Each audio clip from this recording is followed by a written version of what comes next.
Bueno, buenos días, autoridades universitarias, profesores, estudiantes y público en general. Les doy la bienvenida a esta conferencia enmarcada en las actividades de conmemoración del Bicentenario de la Independencia y organizada por la Escuela de Filología, Lingüística y Literatura, así como por la Facultad de Letras de la Universidad de Costa Rica. Como conferencistas contaremos con el magíster Sebastián Altamirano Pacheco y con el licenciado Darcy Navarro Corrales. Ambos docentes trabajan en el Departamento de Filología Clásica de esta casa de estudios, donde no solo se enseña e investiga sobre temas de lengua, literatura y mitología en la antigüedad, sino también sobre su proyección hacia nuestro entorno en la Costa Rica actual. Ejemplo de ello es justamente la siguiente conferencia, titulada Elementos de retórica monstruosa en dos leyendas costarricenses, el Cadejos y la carreta sin bueyes. Sin más preámbulo, cedo la palabra a los expositores. Muchas gracias, Roberto. El día de hoy vamos a comentarles sobre algo muy interesante en este contexto precisamente del Bicentenario. El título de la conferencia alude a la retórica como una herramienta que nos va a permitir comprender ese tipo de relatos que nos han llamado tanto la atención. ¿Qué entendemos por retórica? Bueno, definitivamente la retórica es una herramienta que nos facilita la comprensión de lo que es un relato, un discurso, distintos elementos que podemos vincular con la literatura. Una leyenda guarda relación de alguna manera con un relato y es lo que pretendemos el día de hoy exponerles y comentarles. Inicialmente vamos a hablar sobre algunos elementos teóricos, un preámbulo teórico de referente sobre la retórica y después ya el compañero Darcy tendrá la oportunidad de profundizar de lleno sobre las leyendas formalmente que fueron seleccionadas para el día de hoy en esta conferencia. Inicialmente, Anaxímenes de Lámsaco. ¿Quién era Anaxímenes de Lámsaco? Fue un rétor en la antigüedad, en el mundo griego, quien dio una particularidad a lo que era la retórica. Aristóteles tal vez es el más famoso referente, quien nos estableció la diferencia de cómo podíamos comprender los géneros retóricos, el famoso deliberativo, también tenemos el epidíctico con varios nombres, conocido como demostrativo o el género de exhibición y el judicial. Tres categorías principales que nos comenta Aristóteles. Sin embargo, Anaxímenes tiene la particularidad de distinguir en especies. ¿Qué son especies? Subdivisiones de cada uno de estos referentes de la retórica. La especie que más interés pudiera generarse de alguna manera, en realidad son dos, el encomiástico y la vituperación, y pertenecen al género demostrativo. Si bien el género deliberativo y el judicial pueden ofrecernos elementos para comprender las leyendas y en general la retórica, la recomendación es buscar de alguna manera integrar los distintos elementos de cada uno de los géneros retóricos. Propiamente el demostrativo con esta división nos ofrece lo que es un encomio, una alabanza, hablar bien de alguien o de algo, y por otro lado lo contrario, hablar negativamente sobre un sujeto o alguna especie de objeto. Concretamente, estos elementos que nos ofrecen a nivel de especie se pueden exponer de mejor manera con un elemento ilustrativo y de ahí sirve la descripción de los personajes, el contexto y demás componentes que podemos tener. Si consideramos sumado a este tema de las especies, las herramientas que también Anaxímenes nos ofrece, es muy interesante poder dilucidar de alguna manera que si bien la extensión juega un papel importante en los relatos, no es el único elemento destacado. Por eso vamos a también señalar, inclusive como mayor elemento o principal herramienta, la amplificación. La amplificación es algo muy llamativo y en el mundo antiguo fue un recurso muy frecuente que se podía generar. ¿Qué estamos hablando de amplificación? Bueno, ya lo había mencionado Anaxímenes de Lámsaco. Con esta idea lo que nos genera es incrementar de alguna forma lo que corresponde propiamente al objeto, tratar de dotarle de cualidades en una mayor medida, por decirlo de una forma. Sin embargo, la retórica ad Herennium, y cuando les hablo de Anaxímenes de Lámsaco, es aproximadamente entre el siglo III y siglo IV antes de Cristo. Cuando hablamos de la retórica ad Herennium, es un texto que se compone durante el siglo I antes de Cristo en el contexto romano. Guarda referencia con el texto previo? De alguna manera sí. Lo más llamativo es que nos menciona el patos, las emociones. La retórica ad Herennium, cuyo autor es anónimo hasta el momento, destaca cómo las emociones tienen un papel muy importante en lo que es la exposición retórica. Y para poder incrementar esas emociones, se recurre a un elemento en particular que es la hipérbole, conocida popularmente como hipérbole, en terminología latina, la superlatio. ¿Qué se nos da a entender con la superlatio? Una exageración de algunas de las cualidades. Y si vamos a hablar de cualidades, necesitamos ubicarnos en qué tipo de relato podemos presentar al nivel de exposición. Y es precisamente lo que, para poder comprenderlo mejor, nos ofrece la retórica clásica con tres autores: Teón, Aftonio y Hermógenes. Estos tres autores van a ser posteriores. Concretamente, Hermógenes de Tarso se considera un aproximado del siglo II después de Cristo. Hay quienes consideran la época de Marco Aurelio. Teón sería un autor ubicado, un profesor de retórica en el siglo III después de Cristo, y Aftonio en el siglo IV después de Cristo. La tradición retórica va incrementándose con el paso de los años. Sin embargo, hay una circunstancia muy llamativa: los progymnasmata. ¿Qué era este elemento? Se denomina para el ejercicio retórico que principalmente se exponía en las escuelas. Era un medio de aprendizaje y de práctica para que los estudiantes de retórica pudieran componer discursos y a su vez analizar los discursos de otros compañeros. Es una herramienta de composición y análisis literario que se utilizó en este contexto. De los autores, esos progymnasmata, los tres autores van a referirse a los mismos, sin embargo, guardan algunas diferencias. La fábula, relato, cría y descripción son solo 4 de estos ejercicios retóricos. ¿Qué relación podríamos tomar con la fábula vinculándolo a una leyenda? Definitivamente que es una narración. Y también el tema o más llamativo que pudiéramos generar, el mito. Un mito es una narración, es un relato, es una secuencia de acciones que guardan un vínculo entre sí. La fábula tal vez nos llama más la atención y estos tres autores la definen como un relato falso que tiene una enseñanza, la famosa moraleja. La fábula, al ser breve, nos está caracterizando que no podemos extendernos mucho en esta circunstancia, y un relato, quizás dentro de la definición que ellos nos ofrecen, puede ser más extenso que una fábula. Hay otro término que es la cría. Al revisar esta referencia retórica, la cría es un tipo de composición en la cual se destaca el papel de un personaje en específico. Y por un momento podríamos pensar que la cría nos ofrece utilidad también para lo que es el análisis de las leyendas costarricenses. El problema con la cría es que es muy breve. Y aquí es donde va a jugar un papel muy importante el desarrollo posterior de la tradición, cómo se ajusta, por decirlo de una manera, el relato, si tiene un origen en otro continente o región y por la tradición puede pasar a ofrecernos ciertos ajustes a lo que es la región en la cual se expone en este momento el relato.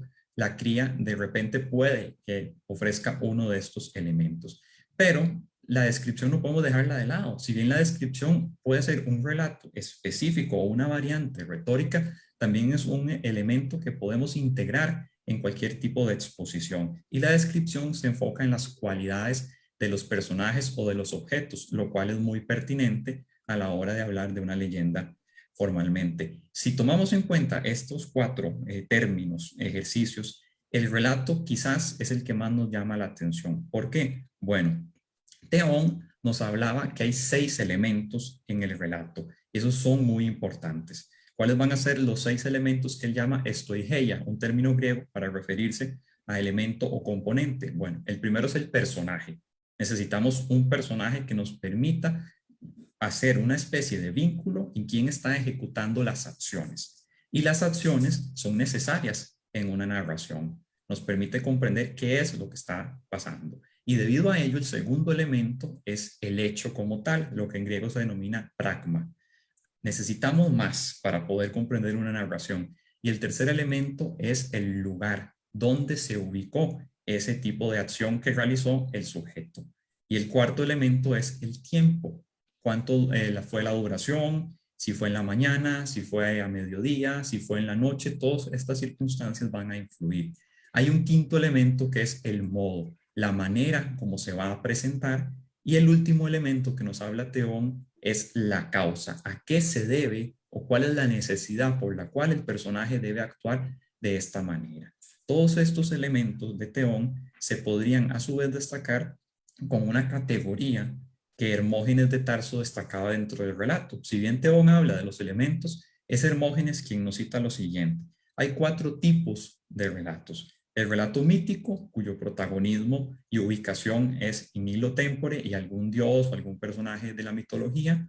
El relato histórico, el cual permite comprobación o tiene mayor posibilidad de ser comprobado por distintas fuentes. El tercer tipo de relato es el llamado ficcional o también considerado dramático. ¿Por qué? Se expuso mucho desde la teoría antigua en la referencia con el teatro. Muchos de los personajes eran invención de cada uno de los dramaturgos, si bien podían tener alguna inspiración previa, eran personajes completamente ficcionales. En la mayoría, algunos casos, creo que el mejor referente tal vez pueden ser las comedias de Aristófanes en la Comedia Vieja, cuyos personajes son ficcionales. Puede tener alguna inspiración o inclusive hay personajes históricos como un Creón que podrían de alguna manera tal vez explicarlos como una especie de parodia por el trasfondo cómico que tiene. Sin embargo, abundan personajes ficcionales. Los del mito son parte de una tradición. Tenemos 3 tipos de relato que nos ofrece Hermógenes de Tarso, pero el cuarto es muy llamativo, el relato privado o civil.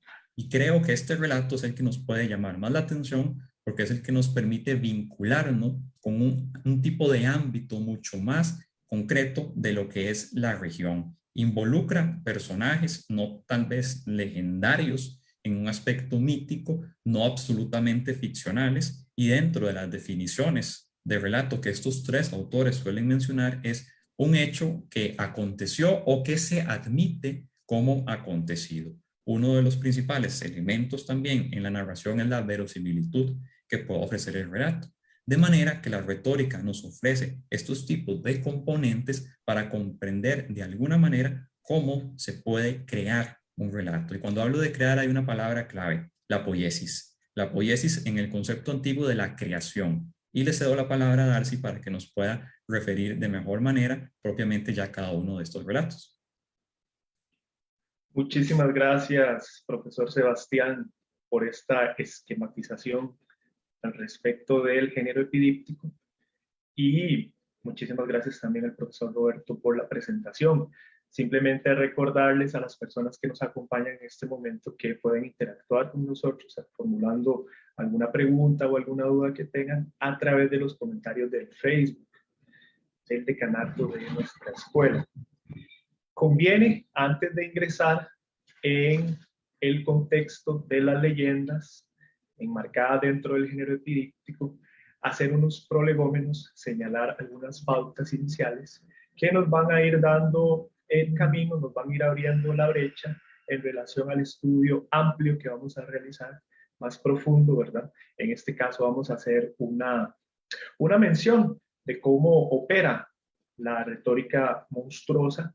Es aquella, como definición, que apela a las emociones en el oyente, buscando, desde luego, conmoverlo, buscando, desde luego, señalar alguna fealdad, algún peligro o algún vituperio, como lo explicó muy bien el profesor Sebastián, que opera igualmente el género epidíptico y sus respectivas especies. En ese sentido, cabría señalar, en primera instancia, que la palabra monstruo hemos convenido en señalar que acepta posibles formaciones. En primera instancia tenemos la palabra en latín moneo, el cual alude al hacer ver, señalar, demostrar. Esto va a ser esencial, ¿verdad? Ya lo vamos a ver más adelante, cuando desarrollemos la figura del cadejos, cuando desarrollemos la figura de la carreta sin bueyes. Esas son las leyendas que hoy nos convocan. Además, contamos con la palabra monstrum, lo cual remite a un prodigio o a un hecho prodigioso. Adicionalmente, podemos señalar que esta palabra tiene una familia léxica amplísima. Voy a señalar, por ejemplo, monstrifer, lo cual quiere decir en latín el que produce monstruos o lo que produce monstruos. Monstrificalis, que parece un monstruo, y monstrígena, es decir, engendrado de un monstruo. ¿A qué nos remite todas estos temas? A que el monstruo, en un sentido bastante amplio, es todo lo que está fuera del orden lógico y estético, provocando asombro y temor, al mismo tiempo que advertencia, teniendo un sentido comunicacional, es decir, anunciando un peligro. Esto es una introducción. ¿Qué podemos decir? ¿Cuál es el enlace que amalgama el tema de la retórica con la poética? Pues bien, lo que nos señala en su trabajo López Eire en relación a la retórica clásica. Y él señala el punto de partida en el encomio de Helena, el cual contiene, así lo señala, el acta fundacional de la retórica y de la poética. En este sentido es importante tener en cuenta que la palabra no está hecha para filosofía, dice nuestro autor, sino que más bien para orar, deleitar y persuadir. La palabra o el lenguaje, si se prefiere, es tan solo un poco fiable o muy poco fiable para filosofías. Como fundamento psicológico, arrastra las almas. En este sentido, sí, es el que nos vamos a enfocar sobre todo en esta conferencia, ya que la palabra es acción que mueve, conmueve, seduce, persuade y hace cambiar de opinión al auditorio o al prójimo. Lo que señalaba el profesor Sebastián también. Es decir, la palabra logos no sirve para reproducir la realidad, y esto es fundamental, y lo vamos a ver en asociación con el texto que vamos a señalar a continuación de Todorov, Introducción a la Literatura Fantástica. No sirve para reproducir la realidad, ni para transmitirla a los demás, pero sí para actuar sobre los individuos de una colectividad, convenciéndolos y haciéndoles cambiar de opinión, mediante el discurso retórico o mediante la conjuración de las almas, como si realmente la palabra fuera un fármaco o un hechizo, a través del discurso poético. Esencial, ¿verdad? Igualmente, vamos a hablar de una literatura retorizante. En este sentido ya nos vamos aproximando un poco más al tema de las leyendas y la retórica, en el sentido de señalar lo que Aristóteles nos dice sobre los auditorios. Aristóteles, como estudiante avanzado, ¿verdad?, aventajado de todos los demás, se dio cuenta de que era más sencillo adecuar el discurso por parte del orador o por parte del expositor a un auditorio antes de que el auditorio se adecuara cada una de las individualidades a un solo orador. Esto es fundamental. En ese sentido hablaríamos de que el auditorio se predispone, según sus emociones, a escuchar un tipo de discurso, en este caso, discurso epidíptico que trata sobre monstruos. O en nuestro caso, efectivamente, sobre leyendas. La literatura y la retórica han compartido un rasgo muy importante, y esta es la representación verosímil de la realidad. La literatura retorizante es entendida como aquella que utiliza los modelos y esquemas preceptivos de la retórica, con el fin de ser persuasiva y generar emociones a través de la argumentación discursiva. Estos son algunos prolegómenos antes de ingresar en nuestro análisis con respecto a propiamente a las leyendas.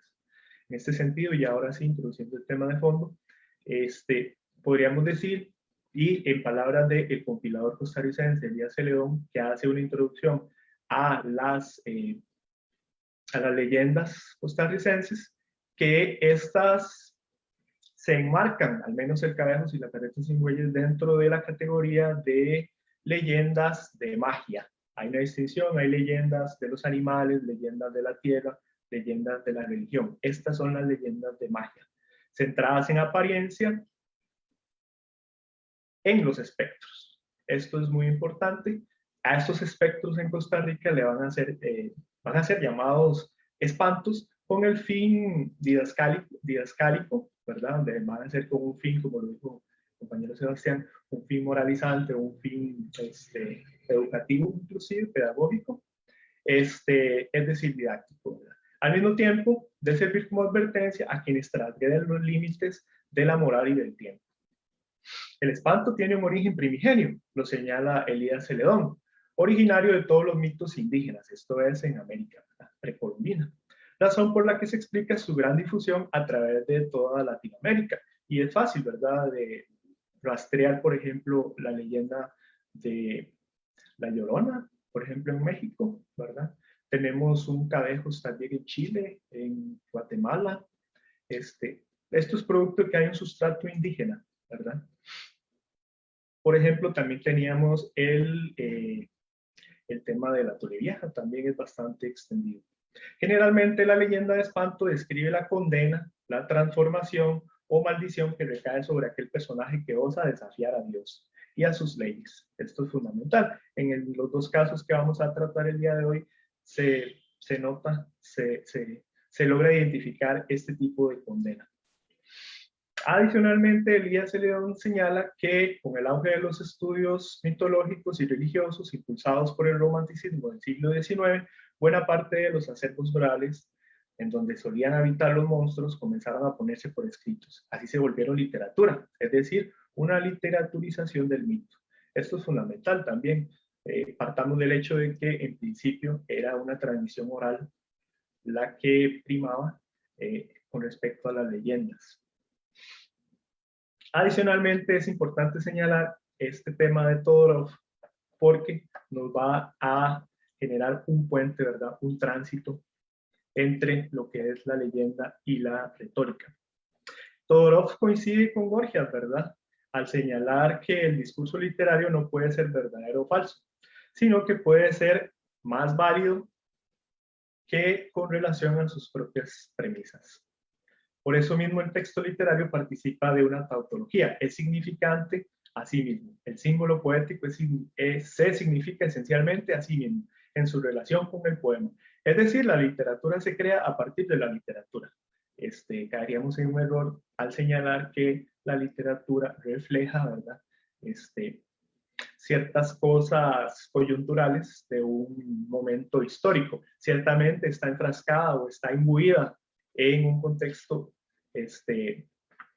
específico, pero no quiere decir que en dado caso esta sea una reproducción genuina y original de una realidad, sobre todo cuando estamos hablando de un tema como lo fantástico. En Introducción a la Literatura Fantástica, Todorov va a decirnos que lo fantástico hay que estudiarlo en relación con cada una de las obras en particulares y no desde un punto de vista del género. Esto es una advertencia, ¿verdad?, que se nos hace desde el inicio, ya que el primer rasgo por ejemplo, del género fantástico o de lo fantástico en las leyendas es el primer rasgo señalado en un determinado empleo del discurso figurado. Lo sobrenatural nace a menudo del hecho de que el sentido figurado es tomado literalmente. Aquí viene cierta confusión de algunos momentos. En realidad, las figuras retóricas están ligadas a lo fantástico de diversas maneras y es preciso distinguir estas relaciones. ¿Cuál es la principal? En nuestro caso, ya lo señaló el profesor Sebastián, la amplificación. En un segundo caso, y son tres, existe una relación entre las figuras retóricas y lo fantástico, señala Todorov, que vuelven entonces efectivo el sentido propio de una expresión figurada. Finalmente, las diferentes relaciones observadas entre lo fantástico y el discurso figurado se esclarecen recíprocamente. Y si lo fantástico se utiliza a continuación las figuras retóricas, es porque encuentra en ellas su origen. Estas son cosas que debemos de tener en cuenta a la hora de hacer el análisis más profundo, ya propiamente de las leyendas que nos atañen. También conviene señalar desde el puro comienzo que para nosotros, al menos en el contexto latinoamericano y costarricense, existió una doble vía de ingreso digamos, de tipo de influencia, no solamente de la leyenda, sino también de los esquemas epidípticos retóricos de la antigüedad clásica. En este caso tenemos dos ejemplos, o traemos a colación dos artículos que nos señalan esto. En principio, José Ricardo Chávez, ¿verdad?, nos señala en Monstruos Fantásticos de la literatura costarricense, como por ejemplo el Cadejos tiene su origen en la transfiguración de los chamanes y nahuales, en animales como un jaguar, perros, coyotes, etcétera, para ejercer funciones religiosas y funerales. Es decir, los chamanes se disfrazaban, ¿verdad?, se transfiguraban y se convertían en un psicopompo, ¿verdad?, acompañando al muerto. Esto es fundamental, también con el tema de las emociones. En el caso de la emoción más evidente sería el temor, ¿verdad? La que nos provocaría el tema de las leyendas. Adicionalmente, nos señala José Ricardo que, coincidiendo con las primeras recolecciones históricas del siglo XIX en América Latina, esta tradición se mantiene viva gracias a la transmisión oral, sobre todo en el contexto más rural. Y esto es esencial, también habría que hacer una distinción o una categorización entre las leyendas urbanas y las leyendas más rurales. En este caso, bueno, son leyendas antiquísimas que realmente lo que valdría decir el caso es que en todo momento se enmarcan dentro de la ruralidad. Y ya lo vamos a ver cuando hablemos del contexto, tanto espacio-temporal. Una gran variedad de figuras mitológicas del acervo popular, verdaderos símbolos coloniales del mestizaje cultural, pues en algunas de ellas se supone un trasfondo prehispánico. Por ejemplo, la Llorona y la Cegua, ya lo habíamos señalado, con un influjo europeo posterior que añadió nuevas formas y rasgos. ¿Cuáles son esas nuevas formas y rasgos? Bueno, el cristianismo. Va a aparecer aquí ya la figura no tanto monstruosa de algún ser gigantesco, por ejemplo, desmesurado, sino más bien la figura del diablo, en las leyendas llamado Pisuicas, ¿verdad? Ya lo vamos a observar en algún momento. Por otra parte, tenemos la otra vía, que es la que nos señala la profesora Ivonne Robles, al señalarnos que, de acuerdo con el análisis de los postulados de Edmund Cross, la mentalidad medieval y sus proyecciones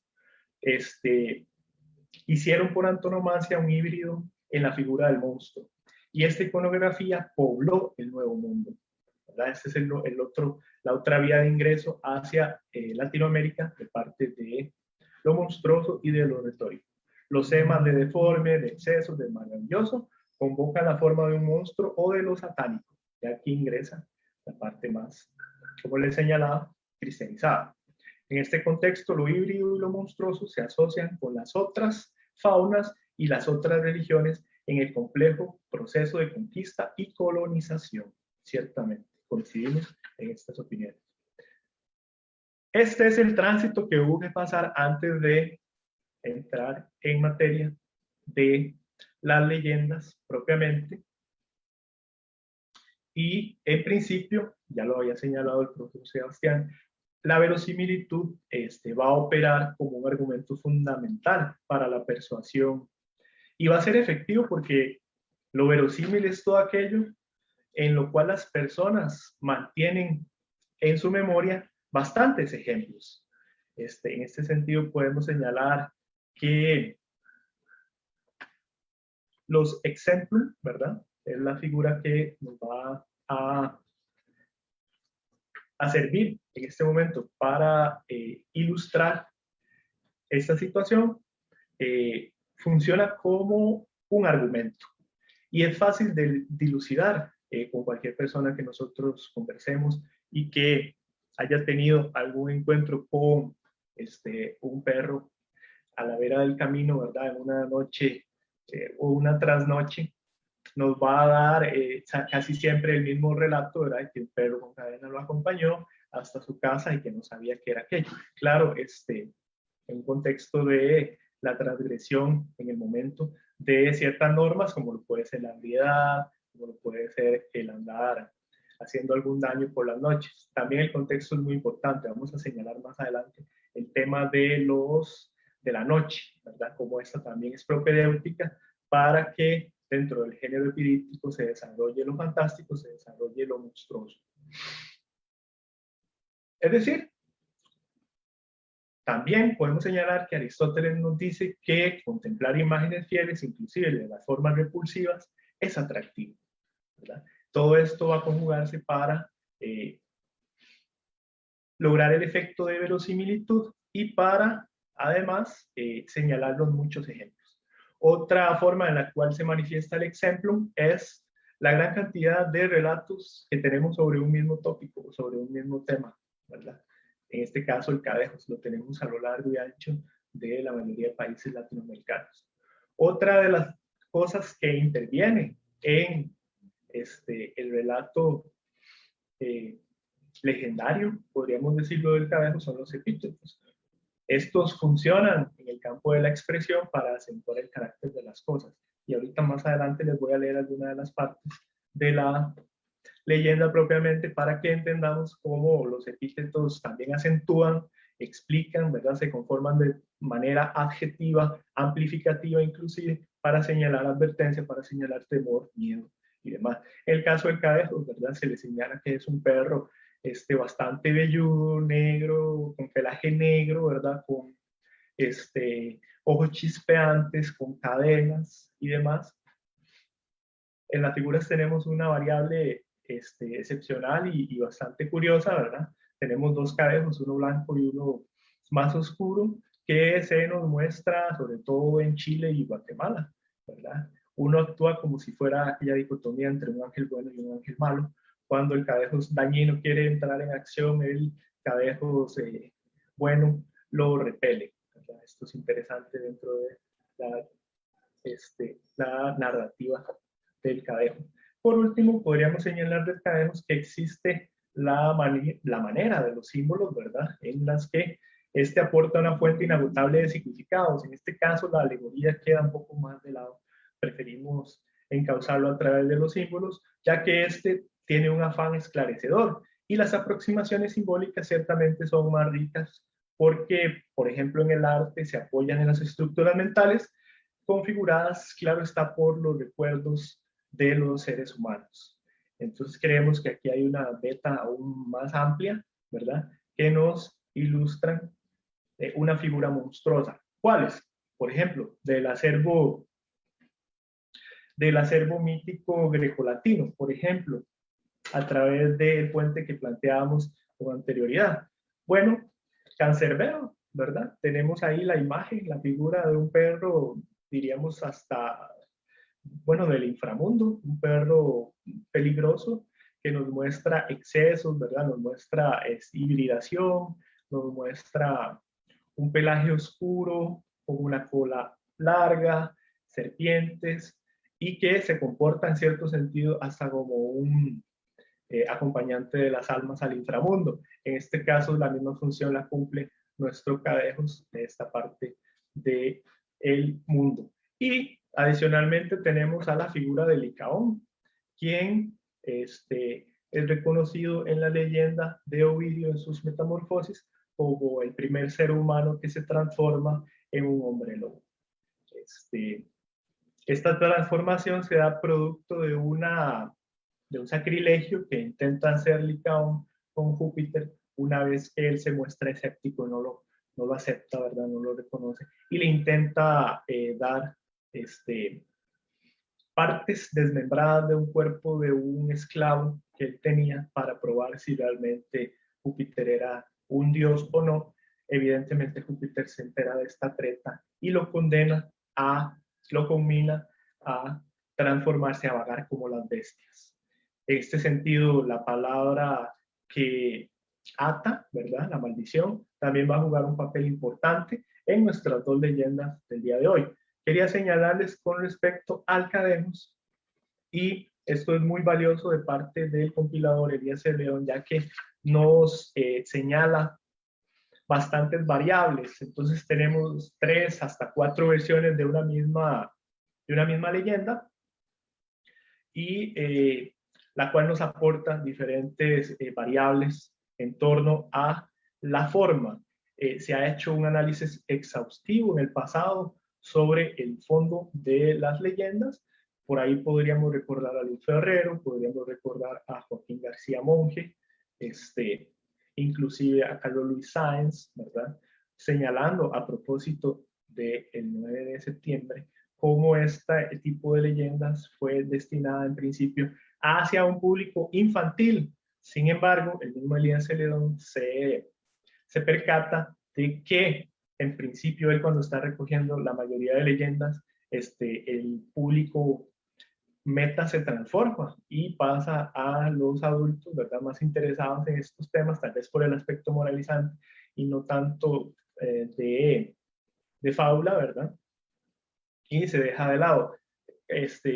Carlos Luis Sáenz también se entera de esto, ¿verdad? Se percata y hace la advertencia de que sería bueno, en ese sentido, no dejarlo todo hacia el público infantil, porque en algún momento esto podría conllevar cierto tipo de ligereza. Es como él señala en su ensayo de 4 temas del folclore costarricense, 4 tópicos del folclore costarricense.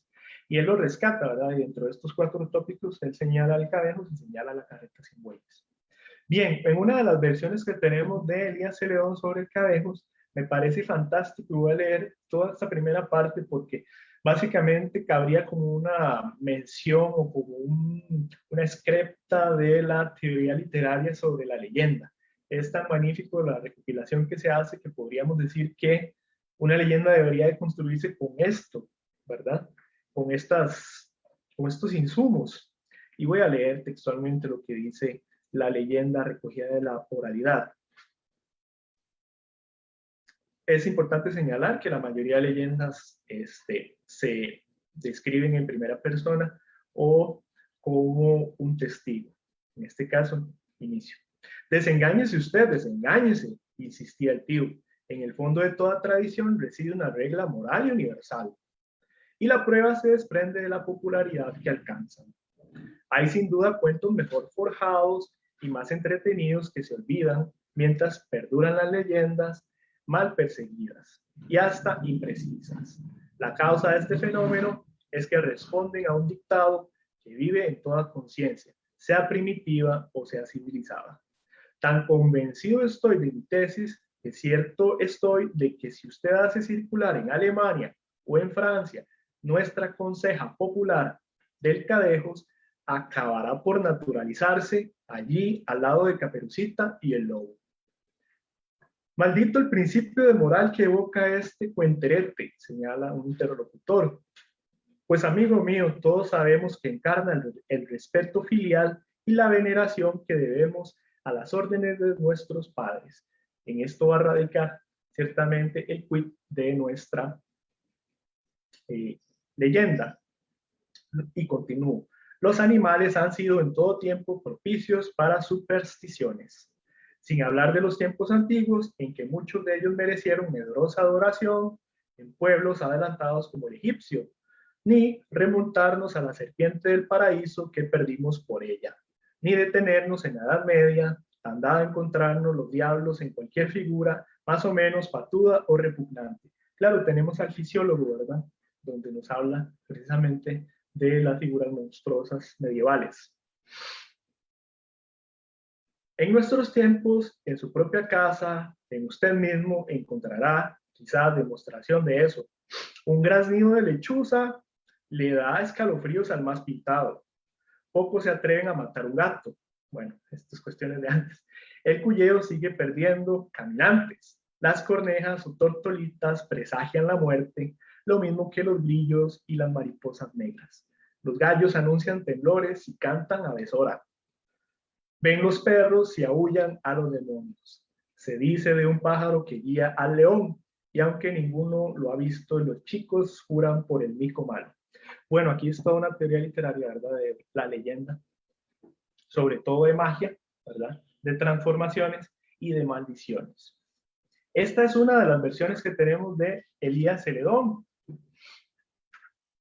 Más adelante se nos señala, y ya podríamos aquí mencionar algunos de los temas de los epítetos, cómo estos dos compadres que están hablando, uno le dice al otro, pues bien, este que aparece tirando a lobo o a perro, recordemos a Licaón, recordemos a Cerbero, cargado de mechas negras, tan sumido en la tarea de aterrorizar con sus miradas ardientes, como si vinieran del fondo de una diabólica conciencia, se llama Joaquín. Bueno, este es un tema interesante, ¿verdad? Se describe la leyenda en torno a la ciudad de Cartago, tan proclive, ¿verdad?, al tema de las leyendas, y esta precisamente nos señala la deslealtad que tiene un hijo para con su padre, en el sentido de que no lo obedece, anda en huelgas, anda descarriado, ¿verdad? Y en algún momento este padre lo conmina a vivir como un animal, como un monstruo. ¿Por qué? Claro, los seres monstruosos están íntimamente relacionados con los instintos, los bajos instintos, y esta persona en vida se está comportando como un animal prácticamente. Más adelante tenemos otras versiones, voy a señalar dos para cada una, ya vamos a ir dando cierre con el Cabejos, que para mi gusto, para el gusto de los investigadores, resulta hasta un poco más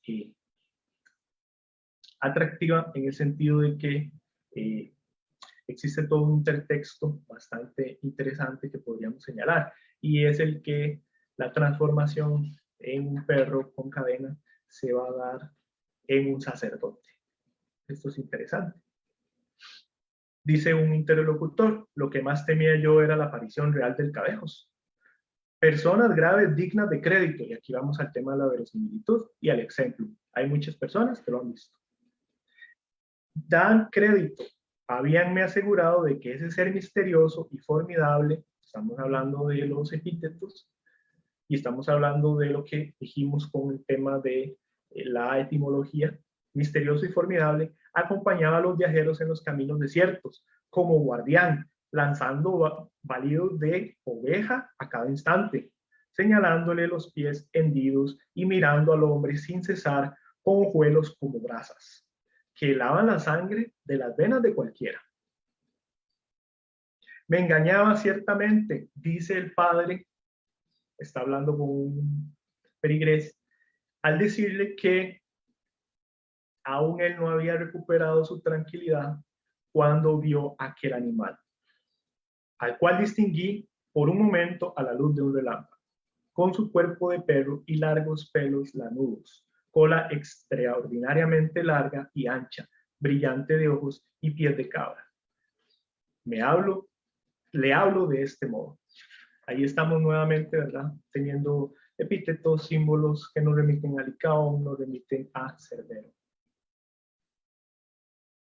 Y en algún momento, y esto sirve quizás como un prolegómeno, ¿verdad? Para la transformación, o como una precuela de lo que va a ser la transformación de el Cabejos. El padre está contándole a su feligrés cómo él fue que se transformó en el Cabejos, y le dice así, y es aquí donde entra el tema de la maldición y del sacrilegio. Pintaba a Dios terrible, amenazador, con el ceño fruncido y dispuesto siempre a castigar a los que no le pagaran al clero diezmos y primicias. Recordaremos en este caso, ¿verdad?, el pecado de simonía. Ahí lo tenemos, ahí tenemos el sacrilegio. Una noche como esta, lleno de horror mi espíritu ante la monstruosidad de mis acciones, dice el padre, clamaba para que me regenerase y reparara el mal causado. Pero una voz del cielo le dice: tu vida ha sido desastrosa, has llenado de males este pueblo y cambiado con tu conducta sus virtudes en vicios. Donde había sonrisas hay llanto, donde paz, escándalos, donde pureza, corrupción. Serás ejemplo vivo del castigo celestial, arrastrando desde hoy la vida de los animales, odiado y temido de los hombres, y no presentándote jamás a la luz del día, sino entre las tinieblas de la noche. Muy interesante, ¿verdad? Lo vemos como una precuela quizás de lo que encontramos en Francisco de Asís sobre las florecillas, ¿verdad? El tema, el libro, el título de Florecillas, la conseja que nos cuenta de Francisco de Asís y el lobo, cómo él lo transforma más bien en una persona, bueno, lo transforma en un lobo bueno, reclamándole por qué era un lobo tan malo al comerse los ganados del pueblo y al destruir las cosechas en general del pueblo. Aquí más bien donde se nos señala esta oración es de Francisco de Asís. Lo que pasa es que se está introduciendo en el texto como el causante contrario de lo que son las virtudes, porque le señala la voz del cielo, donde paz, escándalos, donde sonrisas, llanto, donde pureza, corrupción. Por lo tanto, ahora vas a ser un ejemplo del castigo celestial. Se transforma el sacerdote en lobo. es la precuela, ¿verdad? De lo que Francisco de Asís en Florecillas nos describe del encuentro que tuvo con el lobo. Bien. Ahora,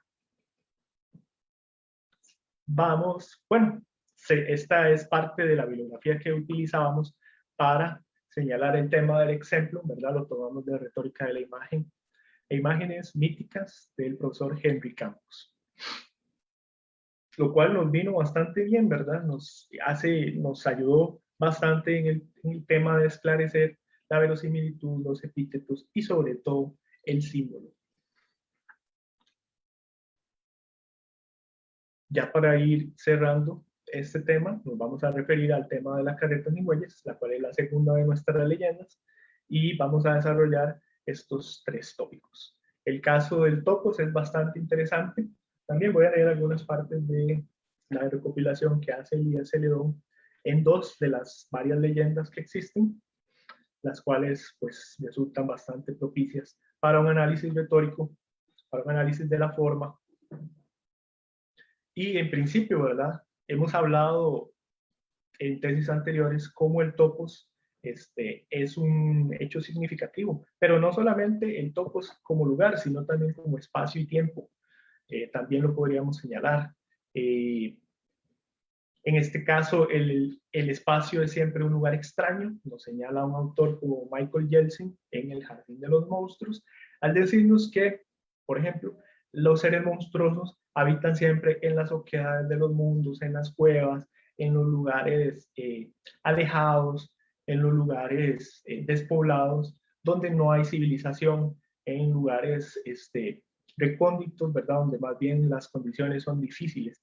Parece que fueron aislados en cierta forma. Por eso hablábamos en principio de la extrañeza cuando hubo el puente entre las 2 vías. En este sentido, es importante señalar, y aquí es donde la leyenda opera bastante bien, ¿verdad? Porque en el caso de la leyenda, el topos o el lugar donde se desarrollan la mayoría de acciones monstruosas va a ser en un ambiente cotidiano, va a ser en un ambiente conocido, una ciudad, un pueblo, una ermita, un campo. ¿Qué va a ser lo interesante en este sentido? Que bueno, la leyenda va a nacer, según Todorov, a partir de la irrupción de este orden natural. Va a existir toda una cotidianidad, desarrollada inclusive en el lenguaje que muestran los personajes, o las facetas, o el contexto, o las vestimentas y demás, pero va a haber algo que irrumpe espacio-temporal, va a haber un momento de tiempo no ordinario, sino más bien de tiempo extraordinario, donde se va a manifestar algo fantástico. Y esto es lo fantástico, esto es lo fantástico de la leyenda, esto es lo bonito. Vamos a tener un contexto completamente cotidiano, conocido para nosotros, pero que en algún momento hay una erupción, hay una hierofanía, diríamos, inclusive. En ese sentido, lugar y el tiempo son importantes para el desarrollo de la ambientación donde habitan los monstruos. In illo tempore, ciertamente, ¿verdad? No es contraria a la tesis de Yeltsin, ¿verdad? Donde habitan en oquedades, en lugares aislados, sino que se abre un umbral dentro de la cotidianidad donde van a interceder, donde se va a romper el locus amoenus, ¿verdad? Donde la tranquilidad se rompe. Bien, adicionalmente a esto, ya lo señaló el profesor Sebastián, tenemos la emoción, ¿verdad?, provocada por quien narra una leyenda, en este caso el patos. El patos que vamos a interpretar en el caso del relato fantástico como el terror que da forma a esto fantástico, esto producto de las emociones y de los sentimientos que experimenta un espectador. En ese sentido, el expositor puede mover al temor o al terror, ciertamente, por medio de los ejemplos del relato, las leyendas que apuntan a lo monstruoso o lo diabólico, como vemos en estos casos, como parte fundamental de la narración y la necesidad de respetar los límites del orden social y religioso. En este sentido, puedo adelantarles que una de las recomendaciones que se hace para las personas que observan a la carreta sin bueyes es rezar el trisagio. Así lo señala la leyenda recopilada por Elías Celedón. El trisagio que estaba, según el álbum de Figueroa, diseñado para rezarse en momentos de cataclismos, terremotos, conflagraciones. Pues bien, si aparece la carreta sin bueyes, lo que hay que hacer es persignarse y rezar el trisagio, ¿verdad? Más adelante, y ya como final del tema propiamente, vamos a señalar el Phobos. Y esto es muy interesante, ¿verdad? El Phobos que producen las leyendas. En este sentido, nos vamos a apoyar en lo que Aristóteles va a hablar sobre esta emoción, el cual nos va a decir, o va a definir al Phobos como emoción. Para precisar la intención de sugerir un esquema general y comprensivo del miedo. Aristóteles, en la Ética Nicomaquea, dice que el Phobos es la suposición del mal. Y en este sentido es importante recordar que la carreta sin bueyes casi nadie la vio, sino que se escuchaba. Y ahorita vamos a leer parte de esa leyenda. En la retórica, además, dice que podemos encontrar una definición de Phobos más elaborada. En efecto, ahí Aristóteles define el Phobos de esta forma. Sea pues el miedo Phobos una aflicción o barullo de la imaginación, es decir, una fantasía. Claro, estamos escuchando la carreta sin bueyes, no la hemos visto, simplemente la imaginamos. Cuando está a punto de sobrevenir un mal destructivo o aflictivo. Adicionalmente, define el miedo como una emoción más o menos pasajera que aparece cuando se presiente o se supone un mal real o aparente. El tema de la verosimilitud aquí también opera, ciertamente. Bien, pero ya por último, y esto es importante señalarlo porque me pareció atinadísimo incluirlo en esta parte, es la definición que nos va a dar un autor ya posterior, sobre el temor. Y nuestro autor es Howard Phillips Lovecraft, en su ensayo el horror sobrenatural en la literatura. Nos va a decir que la emoción más antigua y más fuerte es el miedo. Y el miedo más antiguo y más fuerte es el miedo a lo desconocido, ciertamente. Bien, voy a concluir entonces señalándoles algunas de las cuestiones relevantes sobre la carreta sin bueyes y propiamente sobre el tema de la leyenda. Tenemos dos, en este caso una que en algún momento habíamos adelantado, sobre un labrador, ¿verdad? Sobre un agricultor, un comendero de la época, ya nos podemos ubicar más o menos, donde se le han sido asignados ciertos terrenos y de nombre Pedro, interesante también, el nombre del primer apóstol también, ¿verdad? Pero va a incluir dentro de su adjetivación el nombre de Pedro el Malo. Ya a priori estamos señalando que es una persona de no muy buenas costumbres. ¿Por qué? Principalmente, y aquí vemos que estamos dentro de un contexto de un espacio y tiempo sagrado. Resulta que el 15 de mayo, el día que se celebra, o se hacen las celebraciones y la bendición de San Isidro Labrador, Pedro el Malo toma su carreta y en lugar de asistir a la bendición que va a hacer un sacerdote en su pueblo, lo que intenta es entrar al templo, a la ermita que se está construyendo y profanar este espacio sagrado, ¿verdad? Chusea, dice la leyenda, a sus bueyes, los cuales se resistieron. Sin embargo, la carreta sí pudo entrar, ¿verdad? A la ermita, y por lo tanto lo que está haciendo es profanando un lugar sagrado. En lugar de ir a la bendición de su carreta, lo que hace es un sacrilegio. Interactúa con el padre y el padre le va a decir: Pedro, ve para bendecir tu carreta con los demás boyeros. Y él le responde que no, porque esta carreta ya está bendecida por el diablo. En ese momento, y leo aquí textualmente, entonces fue cuando el sacerdote le echó su maldición y sobre su carreta, pero salvando a sus bueyes que se resistieron. Claro, no podíamos meter en esta leyenda a seres tan nobles y trabajadores como los bueyes, que inclusive están en nuestros pasitos de fin de año, ¿verdad? De Navidad, a que les cayera una maldición. En este caso se salvan, ya que los bueyes no ingresan a la ermita. Y le dice, volvemos al valor de conjuración que tiene la palabra. Andarás con tu carreta por toda la eternidad. Díjole, y al instante, en medio del terror general, los bueyes se desunieron de su carreta y ésta salió sola, calle abajo, seguida por Pedro el Malo. Desde aquel día, la carreta de Pedro el Malo la bendecía el diablo y la maldecía a Dios. Anda sola, sin bueyes, que la conduzca, causando espanto por doquiera que pasa. Y aquí viene lo apotropaico, ¿verdad? Aquí viene lo del rezo del trisagio. Nos dice el compilador de la leyenda. Si a medianoche oís su bien conocido traca, taca, taraca, el sonido de los aros de la carreta, rezar el trisagio. Recordemos que el trisagio, según Figueroa, estaba destinado para terremotos y conflagraciones. Mujeres piadosas. Y vosotras, niñas, cubríos bien la cabeza con vuestra cobija y haced la señal de la cruz, que es el diablo que pasa y alguna desgracia se avecina. Aquí también anunciamos como el monstruo, ¿verdad? Y vosotros, hombres, que a medianoche andáis en alguna sanganada, mientras solas quedan vuestras esposas en casa, cuando oigáis el traca, taraca, tarata, aquí viene el tema de la repetición como un mecanismo mnemotécnico en cuanto a la exposición de un discurso. Cuando escuches el traca, taraca, tarata de la carreta sin bueyes, recordad que la carreta de Pedro el Malo, que el mismísimo Satanás conduce.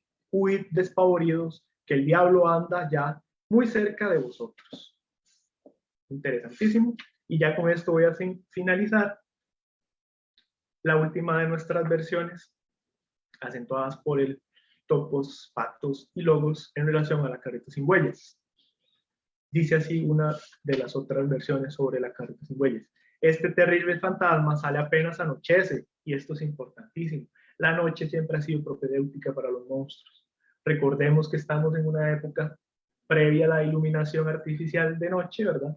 La noche siempre ha producido monstruos, siempre ha producido cataclismos, muertes, robos, todas las cosas, digámoslo, que transgreden los límites de la sociedad, se realizan de noche porque quedan ocultas, no se observan, ¿verdad?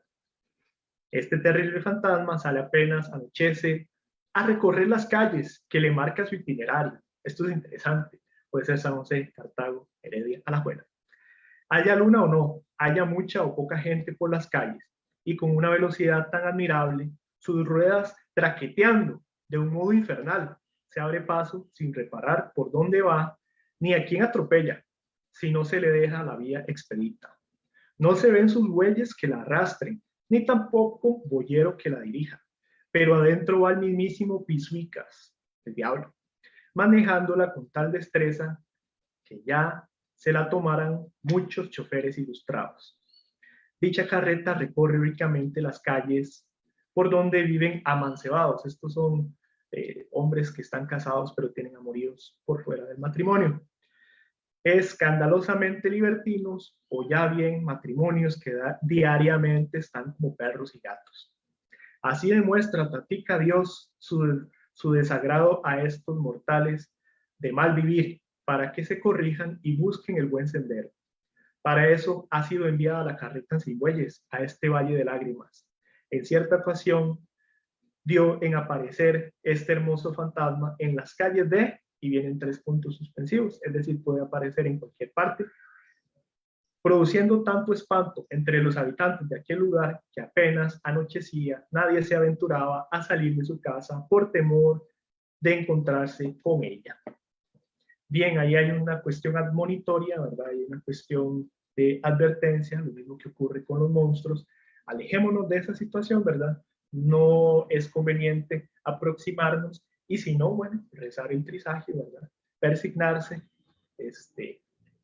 saber que si se anda en algunas cosas tal vez no bien vistas, se es susceptible ya sea del cadejo o inclusive de la misma carreta sin bueyes.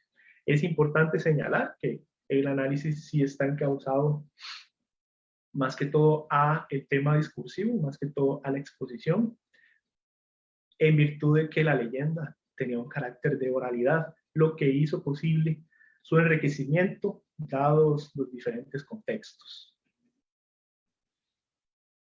Este es el artículo que se ha tomado sobre Fobos, el miedo en Aristóteles, muy valioso para hablarnos sobre el temor y sobre las fantasías en torno a la carreta sin bueyes, dado que no podía verse, sino solamente escucharse. Bien, en conclusión, se logra identificar, ¿verdad?, una perspectiva epidíptica dentro de las leyendas costarricenses, dado la tradición tanto indígena como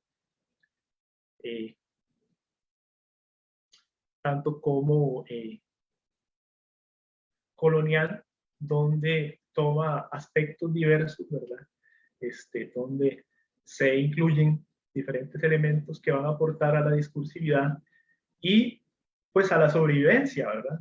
Es gracias al influjo del romanticismo del siglo XIX que, bueno, las leyendas toman relevancia con respecto a las fronteras de cada país, pero como vemos aquí, hay esfuerzos importantes en la actualidad, sobre todo en el tema de la criptozoología, ¿verdad?, que a mi punto de ver y al punto de los conferencistas pondrían en el mapa, ¿verdad?, de nuestras leyendas a Costa Rica, porque cada uno de estos países va a presentar variables distintas, ¿cierto? Entonces no se identificaría, sería un movimiento bastante importante de lograr incluir o de por lo menos evidenciar que se hace un trabajo de carácter académico, si se quiere, y de carácter epidíptico con respecto a las leyendas costarricenses. Esto ha sido un esfuerzo, ¿verdad?, de parte de nuestro departamento de Filología Clásica al contexto de nuestro bicentenario Costa Rica. Con esta imagen les agradecemos. Muchísimas gracias, Sebastián y Darcy. Los felicito por esta exposición tan interesante. Le agradezco muchísimo también a quienes han estado siguiendo la transmisión y dando ahí muestras de su presencia y su agrado también con respecto a lo que se escucha. Aprovecho para recordarles a quienes no lo han hecho aún que pueden, si tienen algún comentario o pregunta, escribirlo por medio del chat. Y voy a aprovechar para leerles una que ya han formulado por aquí junto con un comentario relacionado. Los leo los dos porque son sobre el mismo tema para ver qué opinión les merece a ustedes. Dice la pregunta, ¿hay leyendas costarricenses que tengan orígenes africanos? Esa es la pregunta. Y alguien dentro del chat también aprovecha para comentar algo al respecto y dice, no sé si es leyenda, pero en el Caribe sí, es parte de la tradición las historias de la araña Anansi. No sé si recuerdan, ¿verdad?, esta literatura que ha sido compilada, entre otros, por Quince Duncan, el escritor. Y, ¿verdad?, sé que tal vez no necesariamente es el área de especialidad o con lo que trabajan, pero son parte de las cosas que se preguntan y se comentan por el chat. A ver si ustedes tuvieran algo que decir al respecto.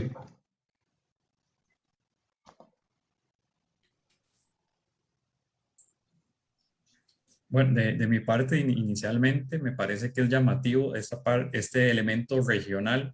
Concretamente hablamos de leyendas costarricenses, pero a su vez puede darse un influjo por la zona del Caribe y definitivamente el vínculo con el continente africano nos podría explicar alguna de esas relaciones. Ya en el mundo clásico tenemos también un contacto importante de algunos relatos o tópicos en la literatura universal desde la antigüedad con lo que era el mundo o la parte más oriental. Me estoy refiriendo a literatura sánscrita, literatura de Mesopotamia también, que ofrecen alguna relación con la literatura griega y a posteriori la literatura romana y toda una tradición. Si esto se presentó en la antigüedad, creo que hay una probabilidad muy alta que también pueda haber un contacto a posteriori con lo que sería el continente africano y algunas de las migraciones que se realizaron siglos después al continente americano. Me parece que desde ese punto de vista sí podría notarse alguna relación. No sé si Darcy quiere agregar algo puntual sobre estos ejemplos que nos citan. Claro, Sebastián, efectivamente lo que usted señala es cierto, ¿verdad? Y bueno, sí podríamos identificar propiamente, diríamos una vena, ¿verdad? Procedente del continente africano y que empata muy bien con su ingreso a través del Caribe, ¿verdad? Sabemos el influjo de la cultura afrocaribeña que ha venido acá y que se ha instaurado, desde luego, es parte de nuestra, y consigo han mantenido viva, por ejemplo, la tradición del mico malo, ¿verdad? Este, este, este ser monstruoso que aparece por las noches subido en una palmera gritando, ¿verdad? Advirtiendo lo mismo que podríamos decir que advierte la carreta sin bueyes, ¿verdad? Ya es tarde, vayan a dormir, de noche, suceden cosas malas, es una advertencia, ¿verdad? Mico malo es una de estas, y es que de la misma forma no podríamos separar, no podríamos hacer una decisión entre una leyenda de una parte y una leyenda de otra. Vimos que hay un sustrato indígena valiosísimo, ¿verdad? En ese sentido, si se menciona Limón, pues estaríamos incluyendo la parte de la cultura indígena también que se manifiesta, ¿verdad? En Talamanca, una parte de Limón. Por ahí también puede haber ciertas leyendas que, aunque sí entran en nuestro contexto un poco, digámoslo así, cristianizado, ¿verdad? Va a aparecer el diablo, va a aparecer Tisuicas, mantienen esencialmente algunos elementos como lo son las transformaciones de los chamanes en algunas celebraciones religiosas. En ese sentido, el Micomalo me parece que también muestra el tema de la transformación. Podemos hablar de aquellas leyendas que se contaban también en este sustrato indígena, ¿verdad? De las personas que mueren a través de una buena muerte o de una mala muerte. Es reconocido que una mala muerte es morir en la selva comido por un jaguar, por ejemplo. Un tipo de ser, un tipo, más bien un animal que para nosotros es atemorizante, ¿verdad? Nos causa temor, fobos, hay que huir del jaguar, y que con la implicación de que tener una mala muerte implica el hecho de que nuestra alma no va a descansar. Es una suerte, ¿verdad? Pero al parecer Cibú hace que las personas se extravíen en la selva y que sean devoradas por un jaguar. Esto es un sustrato que también lo encontramos dentro de parte de las tradiciones de magia. En este caso nos quedamos con las tradiciones de magia. Recordemos que teníamos las tradiciones de la tierra, de los animales, de las cosas y de la religión. Gracias a los dos por los comentarios y la respuesta. Entre otras intervenciones aquí en el chat, tenemos de parte del señor decano, don Francisco Guevara, muy interesante charla, muchas gracias. Le agradecemos por su presencia en la actividad.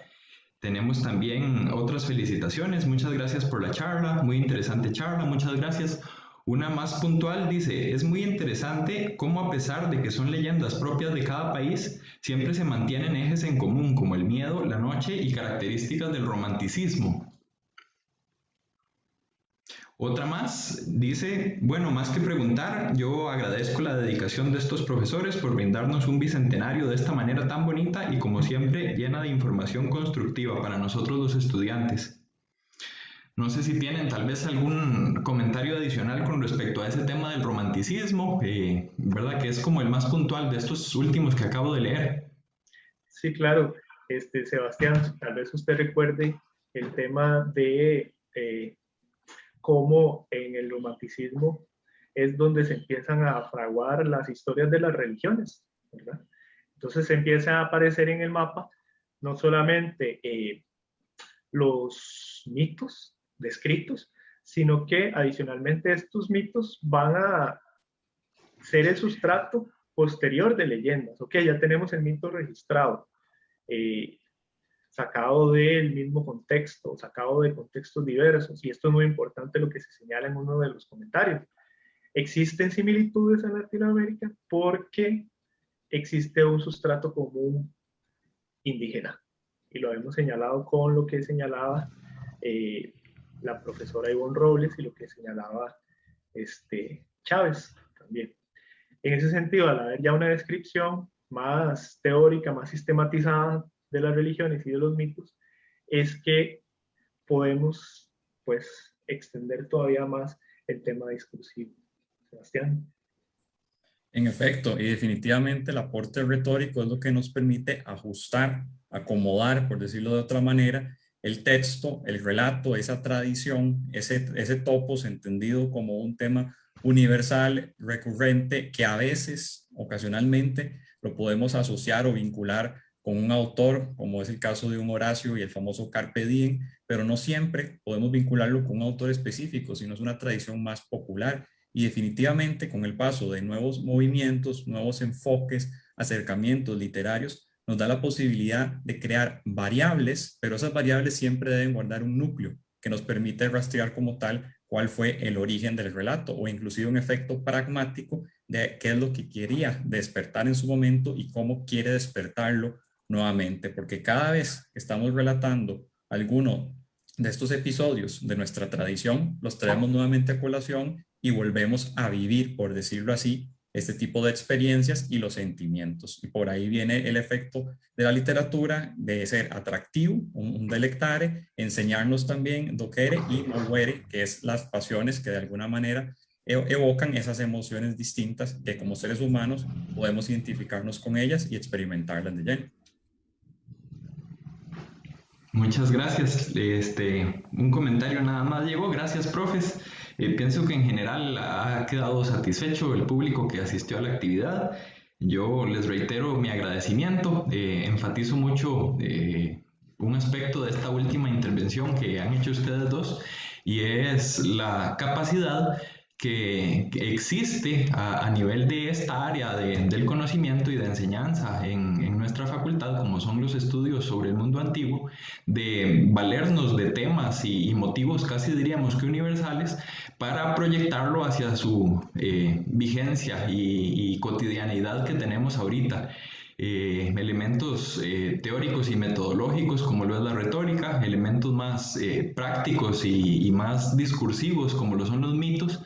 Pienso yo que sirven muy bien para enlazar lo antiguo con lo moderno y para contribuir en esa visión panorámica del conocimiento, que es lo que estamos intentando ofrecer en honor de esta celebración por el bicentenario de la independencia. Yo reitero mi agradecimiento a los conferencistas y a quienes han asistido a la actividad y con esto estaríamos dando ya por cerrada la transmisión y la presentación. Muy buenos días a todos.